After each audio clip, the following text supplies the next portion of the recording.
예, 안녕하십니까. 자, 오늘은 적천수를 하는 날이죠. 적천수 천미예요. 제18장 쇠왕이에요. 여기서 원문도 생략된 글자가 많아요. 그래서 천천히 능지 쇠왕지 진기라고 해서 능히 알아야 된다. 쇠왕의 그 참된 기운을 라고 했을 때 기미를 이거 지자를 여기다 넣고요. 또 여기다도 지자를 넣어야 돼요. 기우 삼명의 오명까지도 알 수 있다라는 거예요. 진기를 하면. 또 여기서 생략된 게 많아요. 생각된다 과반의라고 했는데 그 뜻을 과반 정도는 얻었다고 생각된다라는 거예요. 그래서 쇠왕이 뭐냐? 자, 임시가 말했어요. 이렇게 되는 거예요. 자, 쇠왕이란 일간을 위주로 하는 거예요. 자, 일간을 위주로 했을 때 때를 얻으면 갖췄다고 할 수 있죠. 왕하다고 말할 수 있고, 때를 잃으면 바로 어떻게 만들 수 있다. 작 해서 결정된다는 뜻이에요. 쇠로 보는 것이 결정된다. 그렇게 하는 건 비록 옳다는 거예요. 지극한 이치가 되겠지만 역시 사법이라는 거예요. 예, 그 사법을 그러니까 철조 선생은 앞에는 긍정적으로 얘기하다 보면 뒤에 가면 부정적인 게 많아요. 물론 오행의 기운은 유행의 사시에 따라서 돌아가는데 비록 일간엔 가규전령 그 온전한 그 사령을 하고 있는 것에 의지를 한다는 거예요. 이건 격국론에서도 나오는 소리죠. 실제로 그 전령 오로지 그 영을 받은 것 중에서도 역시 병존자 같이 따라가는 것이 있다는 거예요. 그러면 결국은 때를 얻었지만 비록 이렇게 이제 쭉 설명을 하는데 첫 번째 어떻게 되냐면 만약에 춘목이 사령했다 치면 갑을 먹은 비록 왕하다는 거예요. 그러면 2차 시에는 어떻게 이제 휴수가 되는 게 무기토죠. 무기토가 되는데 역시 미상 그렇지도 않다라는 거예요. 일찍이 그렇지도 않다.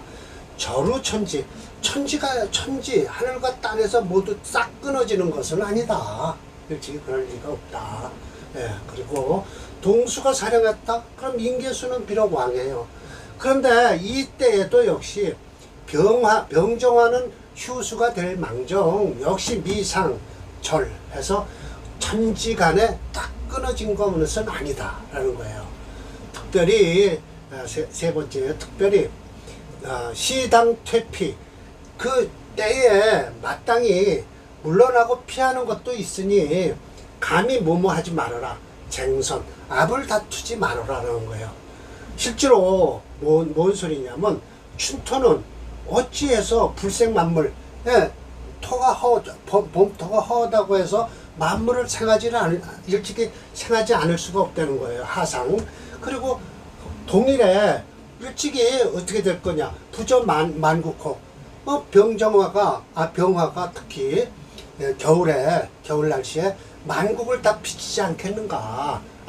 그렇죠. 그래서 팔자는 수의 원령은 위중화되는 건 비록 알고는 있지만 왕상휴수도 어디에 있냐면 연일시 중에도 역시 유손익지곤 그러니까 연일시예요. 연일시에 원령에서 중심이 된다고 하지만 그 나머지 연일시에서도 손익지곤세가 있다. 그러니 생월은 즉 불치령 영을 놔두지 않고 역시 능 치일 치시 역시 능이 연에도 두고 일에도 두고 시에도 둬야 많이 되는 것이니 어찌 가집 고집할 수가 있겠는가. 하나로만 고집하지 말아라 라는 거예요. 그래서 춘목에서는 비록 목이 강하지만 봄에는 목이 비록 강하지만 금이 태중하면 목도 역시 끊어진다. 위태롭다. 천간에 경신금이 있으면서 지지에 아무리 원령은 인월이나 묘월에 간목이 태어났다 치더라도 천간에 경신금이 있고 지지에 신유가 있다면 또 그리고 화가 제하는 게 없어요. 그러면 역시 부자가 될 수 없어요. 봉토생호 필요, 토를 또 만나면 그러면 금을도 뭐죠? 결국은 재해라. 재하지 않으면 어떻게 된다? 재할 것이 없으면 부자도 안 되고, 오히려 금을 생하는 토를 만나면 반드시 요절을 할 것이다. 그러니까 결국 목이 일찍 끊어진다는 뜻이죠. 이것이 바로 불황, 득시, 때를 얻었지만은 원령을 얻었지만 왕하지 않다는 것이다 라는 거예요. 보세요. 그러면 결국은 격국론에서는 어떻게 얘기를 할 수 있다? 원령만 얻으면 그 격이 성격이 되는데, 여기선 그렇지 않다는 거예요. 딴 간지에 이렇게 경신과 신유가 있고 제한은 화가 없으면 부자도 안 되고, 오히려 봉토, 그 생하는 토를 만나면 어떻게 돼요? 요절할 것이다. 그래서 이게 때를 만나고도 왕하지 않다는 뜻이다 라는 거예요. 추목은 비록 약하지만 목의 뿌리가 깊으면은 목 역시 강해질 것이다. 천간으로 가불이 있고 지지에 인묘가 있으면 또 관투의 능수, 관이 투출하면 능히 그걸 받아들일 수 있다는 거예요. 경금이나 신금이 들어오면 목이 뿌리가 깊으면 목 역시 봉수, 술을 만나면 역시 이것도 태과해져요. 그렇게 되죠. 겨울, 가을목이라도 이것이 실시 때를 잃고 있지만은 뭐죠? 약하지 않은 것이다. 시고로이기 때문에 일간을 불론 원령효술, 일간과 원령효술을 논하지 말고 단지 중요한 것은 사주에서 육은 뿌리가 있는가를 보고 바로 능히, 그렇다면 뭐를 받아들일 수 있냐? 재관식신이 마땅한 또 감당할 수 있다. 상관이나 칠살 같은 것도 감당을 할 수 있다라는 거예요. 장생이나 노광은 뿌리가 중하다는 것은 알고 있다. 묘고나 여기는 뿌리가 가볍다는 것도 알고 있는데, 천천히 보세요. 9번째, 천간에서 하나의 비견을 얻었다 하면 뭐만 못하다. 지지에서 여기에 묘나 고나 하나를 얻은 것만도 못하다. 비견은 소용없다는 거예요. 오히려 묘자는 만약 가불이 미토를 만나면 묘자가 될 것이요, 병정이 술토를 만나면 묘가 될 것이고, 경신이 축토를 만나면 묘가 될 것이고, 임계가 진토를 만나면 묘가 된다는 것이다. 이런 종류다. 자, 또 여기라는 것은 마치 병정이 미토를 만나는 것이요, 가불이 진토를 만나는 것이요, 경신이 술토를 만나는 것이요, 임계가 축지류를 만나는 것이 여기다라는 거예요. 비견, 천간으로 비견을 2개를 얻었다면 뭐만 못하다. 지지 중에서 일장생, 노광이나 장생을 만난 것만도 못하다. 그러니까 마치 가을이 해인, 묘를 만난 것만도 못하다. 지지에서 해를 만나든 인을 만나든 묘를 만나는 것도만 못하다. 비견 2개 있어봤자다는 거예요. 대체로 비견이라는 것은 친구와 같다. 서로 붙들어주는 것이니, 통구는 뭐냐? 가실, 우리 집안에 있는 것이야. 이건 친구고, 비견이란 친구인데 통군이란 내 집안의 뿌리가 되는 거예요. 같아, 의지를 할 수 있어요. 천간이 많다 치더라도 불여근중, 뭐만 못하다? 뿌리가 깊은 것만 못하니, 이런 이치는 고연, 확실하다라는 거예요. 자, 제가 좀 힘이 좀 들기 시작해요. 금인, 부지차리, 요즘 사람들은 이런 이치를 모르는데, 어떻게 한다? 춘토, 하수, 추목, 동화 하면 불문, 어떻게 해요? 육은 무근을 물어보지도 않고 바로 위지약, 약하다 할 것이요.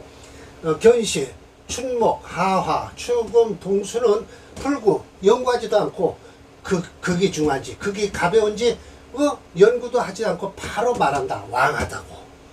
그러면서 또 갱유 또 있다.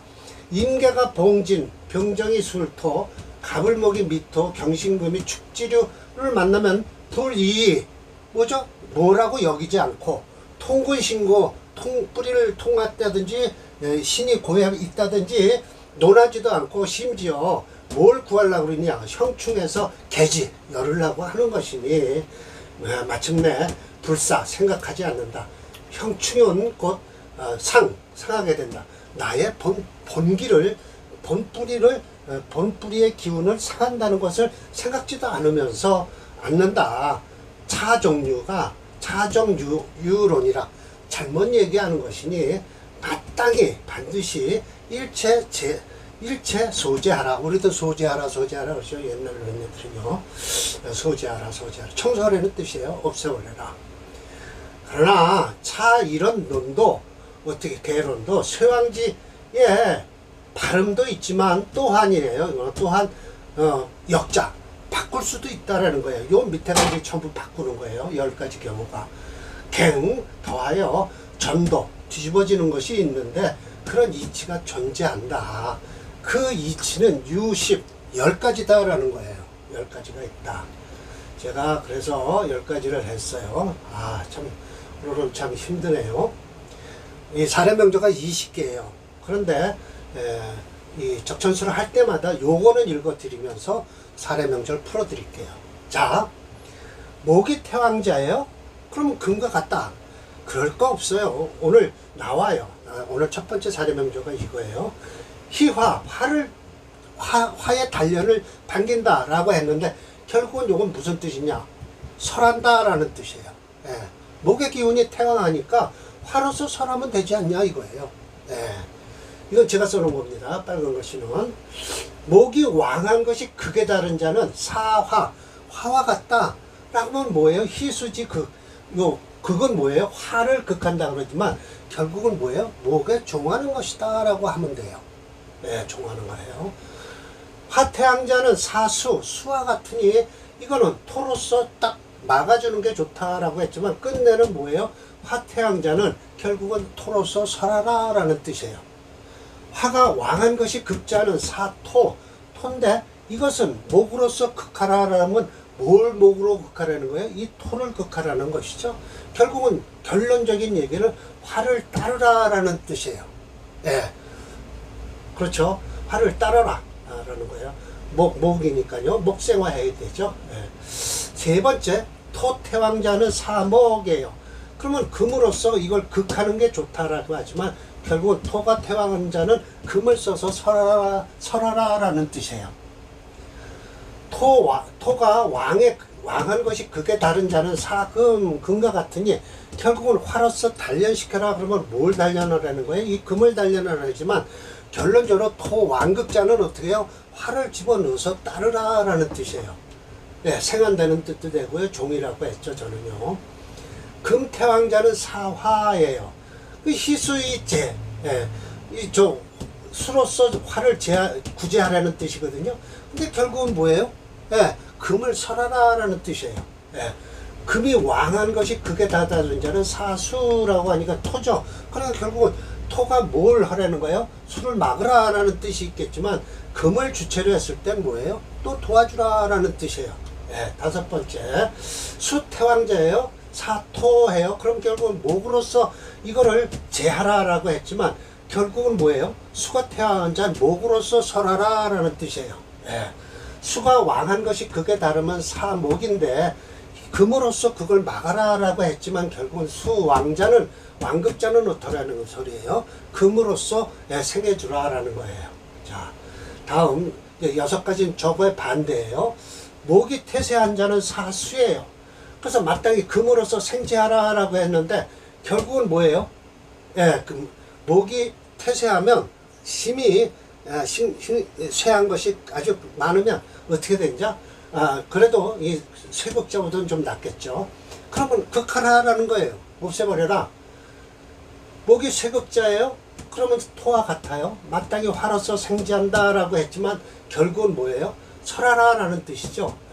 쇠극자는요. 화를 설하라 라는 뜻이에요. 화태세자예요. 이것은 목과 같으니 마땅히 수로 생지하라고 그랬지만 이건 화를 극하라는 뜻이잖아요. 태세자는요. 화가 쇠극자는 어떻게 해요? 사금과 같으니 토로서 생지하라고 그랬지만 결국은 뭐예요? 설하라라는 뜻이에요. 화를 주체로 했을 때는 태세자는 사화예요. 목으로서 이걸 생하라라고 했지만 결국은 뭐예요? 태세자는 극하라라는 뜻이에요. 토가 쇠극자는 어떡하라? 수와 같으니 마땅히 금으로 수를 생하라라고 했지만 이 토가 쇠극할 때는 어떻게 아예 설해버려라 라는 것이죠. 금태세자는 사토하니 의화로서 생지하라 라고 했지만 그렇지 않다. 주어가 여기 금이니까 화로서 극하라 라는 뜻이죠. 금쇠극자예요. 사목과 같으니 마땅히 수로서 목을 도와주라 라고 했지만 천만에요. 금을 주체로 놨을 땐 수로 설하라 라는 뜻이죠. 수태세자는 사금과 같으니 마땅히 토로서 생지하라 라고 했지만 결국은 수를 주체로 했을 땐 극하라 라는 뜻이에요. 수세극자는요 사화와 같으니 마땅히 목으로서 생하라 라고 했지만 천만에요. 수를 주체로 놨을 땐 쇠극자는 어떻게 한다? 아예 설해버려라 라는 뜻이에요. 오늘 아주 맵니다. 이것이 바로 오행의 전도지 진기라는 것이죠. 이 척천수의 특징이에요. 이게 저 임철조 선생의 이론이에요. 학자는 의세상 마땅히 자세하게 살펴야 된다. 그래서 원원지묘라. 아주 원원이란 감탄사예요. 높고도 높은 묘함이 있다라는 것이죠. 감탄사예요. 원원은요. 자, 이렇게 해서 제가 모두 이렇게 번호를 붙여서 해설을 해놨습니다. 그러니까 결국은 다음번에는 그러니까 사례명조 들어갈 때는 항상 저 파란 글씨를 한번 읽고 사례명조로 들어갈게요. 자, 오늘 하나만 풀어볼게요.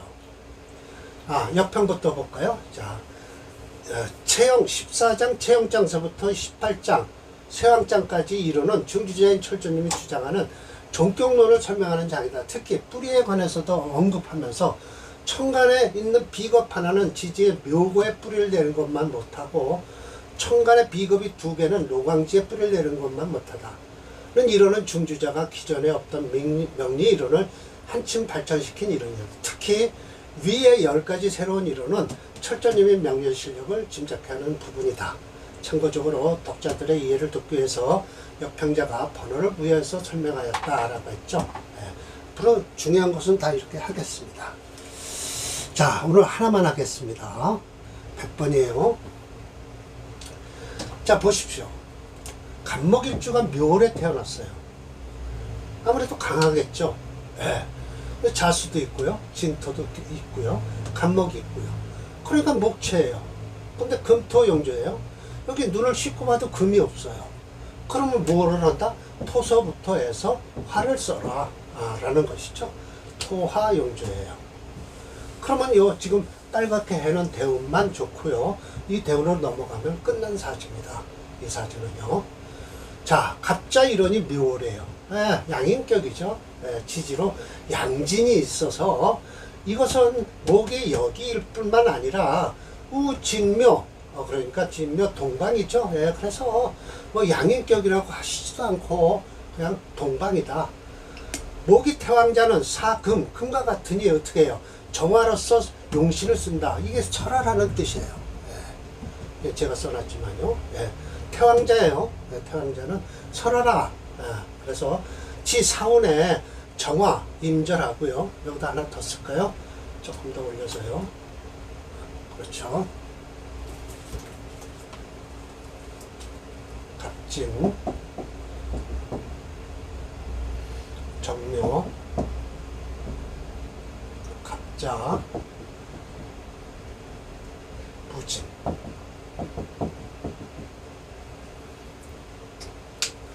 사운에 이 정화를 용신으로 하니까, 정화를 용신으로 하니까 이망에서 명렬, 이름의 열, 궁장에 붙었다. 결국은 이것도 과거에 급제한 거예요. 경신양운이 되면 남방이긴 하지만 절각지금이라 비록 요 형모하고 형모는 있었지만 무대한 큰 걱정은 없었다는 소리예요. 미운에는 극과 자수하니 좋습니다. 식름 천저서 하늘까지 쌓았단다. 이 식름이 뭐예요? 여기 지금 각주 처리해 놨지만 이렇게 식름 수재 국자감 학생이에요. 시험에 합격해서 식량을 보조받은 보름과 같은 말. 이러한 사람은 능공이라고 일컬었다라는 것이죠. 하늘까지 높이가 쌓였어요. 오운에 자수가 충국하니 추위, 이것도 가을에 치는 가을문이라고 했으니까 결국은 아마 이게 결국은 서쪽에 있는 문 쪽이겠죠. 시리, 이때는 뜻이 없었어요.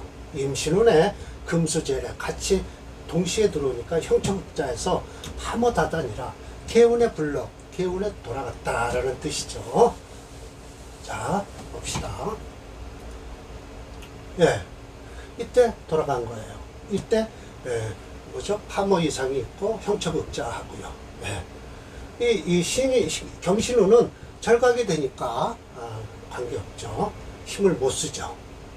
경신근요. 특히 정화가 들어와도 정화가 충분히 막아주죠. 자, 목기운이 태왕해서 금기운과 같다고 하면 어느 한 오행이 지나치게 강한 경우로 이때 용신은 극지 않은 오행을 쓰면 되면 오히려 그 태왕한 오행을 사납게 만드는 것으로 오히려 명주에게는 불리하게 된다. 때문에 이와 같은 경우 바로 극지 않은 용신보다는 상설하는 용신을 써야 한다. 간목일주가 강하니 용신은 바로 옆에 붙어있는 정화 상관을 하면 된다. 물론 이 명주에는 극지 않은 금오행이 없으니 논할 필요는 없다. 처음으로 절각이라는 용어가 나오는 듯한데 예를 들어 경호대원 경금이 오화에 의해서 힘을 못 쓰는 경우로 뒷부분에서 절각과 계두가 나온다. 컴퓨터 프로그램으로는 목이 7.4예요. 금이 0.0이 없어요. 그래서 목체 금토용조죠. 금오행이 부재불용하고 토화오행이 용희신이 되었다라는 것이죠.